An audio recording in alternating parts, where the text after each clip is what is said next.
Halo, shalom semua. Hari ini saya mau sharingkan tentang ikut Tuhan itu bosen, ikut Tuhan itu banyak aturan. Jadi saudara, pernyataan ini sering kita dengar mungkin pada anak muda, ya, terutama ya pada teman-teman saya, teman tongkrongan saya ya. Jadi ya salah satu teman saya bilang, saudara, eh, ikut Tuhan itu ya susah, banyak aturan. Jadi ikut Tuhan itu nggak asik lah. Itu salah satunya akhirnya buat teman saya itu jauh daripada Tuhan, saudara. Ya karena gini saudara, saat kita mengaku Tuhan Yesus sebagai Tuhan dan Juru Selamat, dan itu Tuhan Yesus mengaku kita, saudara, sebagai anak kerajaan. Jadi kita dianggap anak, saudara, sama Tuhan. Ya bagaimana selayaknya Bapa dan anak ya. Jadi ya Tuhan Yesus itu akan mengcovering kita, saudara, akan mendidik kita dan akan membawa kita pada proses pengenalan akan Dia, saudara. Yaitu dan di situ, saudara, Tuhan Yesus akan memberi kita batas-batasan, saudara, mana yang baik, mana yang tidak, mana yang akan membahayakan untuk hidup kita. Nah itu salah satu, saudara. Memang, saudara, tapi ya yang jadi bikin gak enak, saudara, karena manusia ini, saudara, kadang tidak menurut sama Tuhan. Karena kenapa, saudara? Karena ikut Tuhan itu dan kedagingan. Makanya itu susah, saudara. Ikut Tuhan tuh kalau dengan kedagingan itu susah, saudara. Pasti mental kamu, saudara. Kamu harus ikut Roh Kudus, ikut Tuhan. Jadi, saudara, salah satunya memang ikut Tuhan itu memang jalan sempit, saudara, sesak. Tapi ya Tuhan Yesus ngomong kau harus melaluinya. Karena kalau tidak, saudara, kau tidak akan masuk kerajaan sorga. Karena ya bagaimana ikut Tuhan itu engkau akan dimurnikan ya. Bagaimana ya sifat jelekmu itu akan diubah. Sehingga makanya Tuhan Yesus itu, yang Tuhan Yesus minta itu saat kita ya mengenal Dia sebagai Tuhan dan Juru Selamat, yang Tuhan Yesus inginkan juga ada salah satunya ya buah-buah roh, buah-buah pertobatan. Bagaimana hidup kita berbuah dari yang dulu jelek, apa yang mungkin dulu dari penampilan urak-urakan, ya Tuhan Yesus itu akan ubah, saudara, dalam didikannya Dia.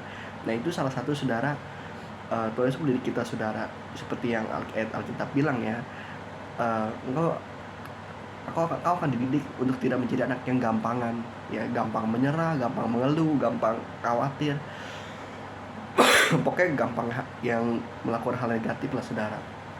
Itu, saudara, Tuhan Yesus itu akan mendidik kita, saudara, dan akan menaruh batas-batasan, saudara.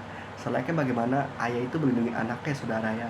Tapi Tuhan Yesus itu sayang, saudara, bukan karena Tuhan Yesus itu eh, apa eh, kencem, tidak, saudara. Tapi Tuhan Yesus itu pandang kita sebagai anak.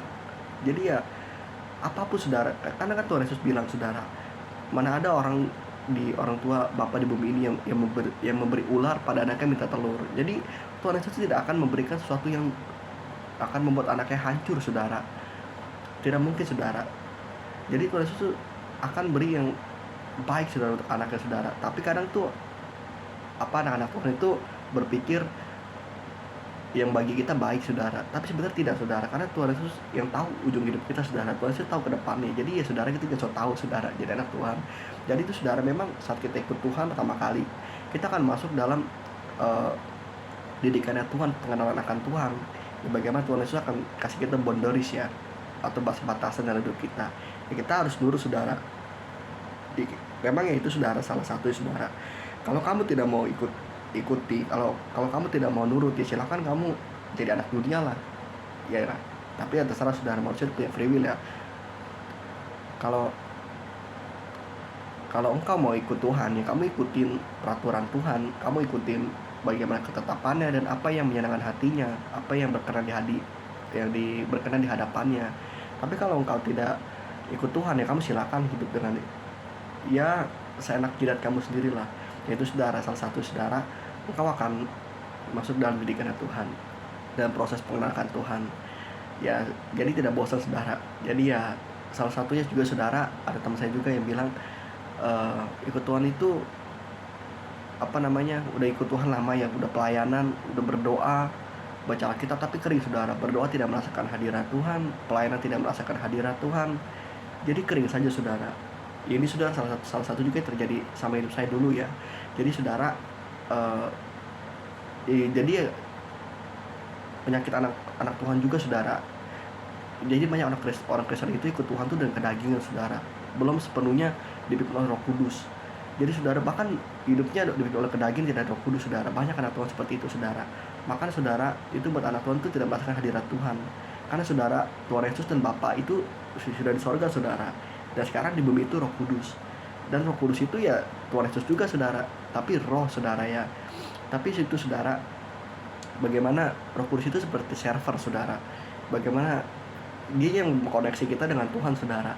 Jadi itu merasakan hadirat Tuhan, zaman Tuhan, bahkan berkarunia saudara. Itu saudara pentingnya kita ada Roh Kudus, hidup kita dipimpin Roh Kudus. Jadi tidak dengan kedagingan saudara. Dan bagaimana sih caranya supaya kita hidup dalam pimpinan Roh Kudus atau dipenuhi Roh Kudus? Salah satu saudara, kita harus bayar harga saudara.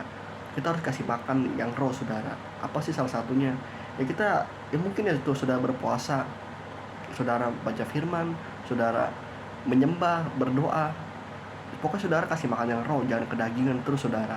Kalau engkau sepanjang hari kau hanya megang HP, main game, ya itu saudara kau hanya kasih makan kedagingan, rohmu tidak kau kasih makan. Tapi kalau engkau baca firman, engkau banyak berdoa, menyembah, nah itu Roh Kudusmu lama-lama akan bertumbuh saudara dalam keintiman akan Tuhan. Nah itu salah satu saudara, kita harus mencari Tuhan dalam kehausan yang akan kehausan roh kita saudara, Roh Kudus kita, bukan kedagingan kita. Kalau kedagingan kita hanya jatuh rutinitas saudara, kau akan kering saudara, kau akan bosan, dan kau akan melayani Tuhan dengan tidak ada urapan saudara, tidak ada jamahan Tuhan. Sayang saudara. Jadi saudara, engkau harus saudara dipimpin oleh Roh Kudus. Ikut Tuhan itu harus dengan Roh Kudus saudara. Kalau tidak saudara, kau tidak akan bisa sudah melakukan kehendak Tuhan saudara. Karena saudara, kehendak Tuhan itu tidak masuk di akal semua saudara. Jadi ya engkau akan banyak hitungan, engkau akan banyak pertimbangan, engkau tidak akan berani melangkah saudara. Akhirnya imanmu jadi bantet, engkau jadi Kristen yang tidak bertumbuh. Tapi kalau engkau hidup dalam Roh Kudus, maka karena daging itu terbatas, tapi yang roh itu tidak terbatas saudara. Makanya saudara, engkau harus dipimpin oleh Roh Kudus supaya engkau mengerti, supaya engkau juga selaras sama maunya Tuhan, dan supaya engkau tidak merasakan kering saudara. Dan saya pun saudara, setelah saya mengalami hidup dalam dipimpin oleh Roh Kudus dalam kepenuhannya saudara, saya itu dulu orang yang sering nongkrong saudara, sering jalan-jalan ya sama teman saya. Pokoknya sering lah saudara menghabiskan waktu di luar ya. Tapi setelah saya mengalami zaman Roh Kudus, bagaimana Roh Kudus hidup dalam hidup saya itu saudara, saya itu tidak merasakan kesepian lagi, saya tidak merasakan kekosongan lagi. Jadi hidup saya merasa penuh saja saudara. Bahkan saya sudah mungkin sebulan hanya 2 kali bertemu dengan teman saya, tapi bahkan tidak bisa masuk saudara, obrolan dunia itu sudah tidak masuk saudara, tidak menarik. Yang saya sharing, yang saya menarik itu ya tentang Tuhan saja saudara. Itu saudara, tandanya Roh Kudusmu hidup. Yaitu saudara, sharing hari ini saudara, pokoknya saudara, ikut Tuhan itu indah saudara, tidak membosankan. Tuhan Yesus memberkati.